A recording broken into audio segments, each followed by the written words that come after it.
What's up, everybody? The Boxing Source here checking in. And of course, we have our great guest that's been part of us here on the Boxing Source, been giving us updates here with Salita Promotions. Of course, this is the leader of Salita Promotions himself, Mr. Dmitriy Salita. How's it going? Everything's going great. Good to be on.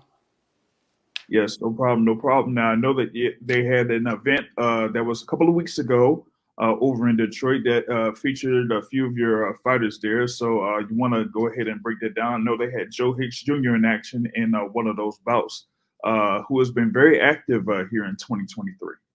Yeah, Joseph Hicks, U.S. Olympic team captain, his fifth fight this year, just keeping him busy and waiting for him to have a TV opportunity. Showbox would be the perfect platform for him to find a meaningful fight, to showcase his skills and his ability.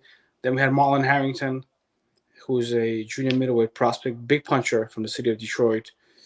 Uh, Fought a good fight, stopped his opponent. Joshua Pagan was supposed to be on the card. He got the flu a couple of days before the fight.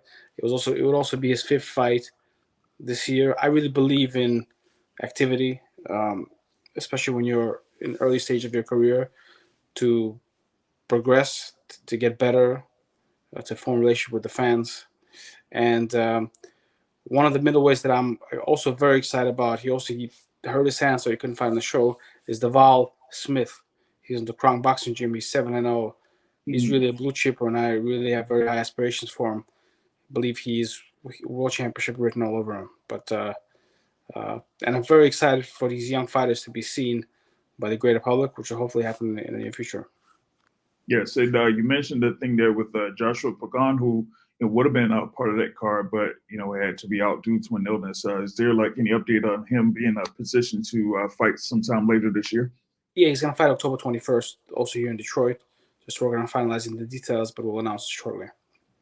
Gotcha, gotcha. And you also did, mention, one of your other young fighters that's undefeated. I know that he's been featured on your social media pages and, kind of like showing off his footwork and things like that too. So, people would definitely want to see more of him in action. You say that he's, one of those fast rising contenders there in that middleweight division. So, you definitely want to put him on as well.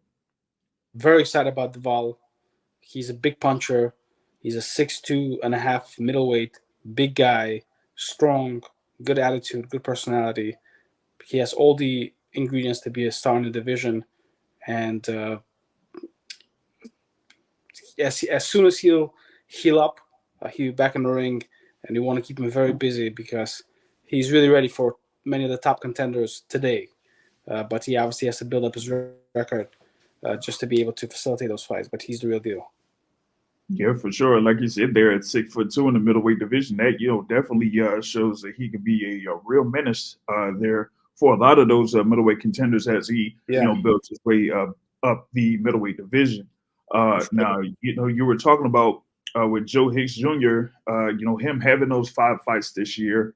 That like you said, you're working towards having him have as many fights as possible to bring him up as far as like having the fans be familiar with him and also, getting his skill levels up because you want to put him against opponents that have different styles and things like that. So once he does move up the ranks and fights, higher rated contenders, that he could be ready for that particular style because of his previous experience that he's had. Yeah, and he's obviously had an extensive and a very good amateur career. So yeah, he'll be ready. I feel like the boxing industry, needs more platforms for young fighters, particularly from the United States, to showcase their skills and can get connected to the fans.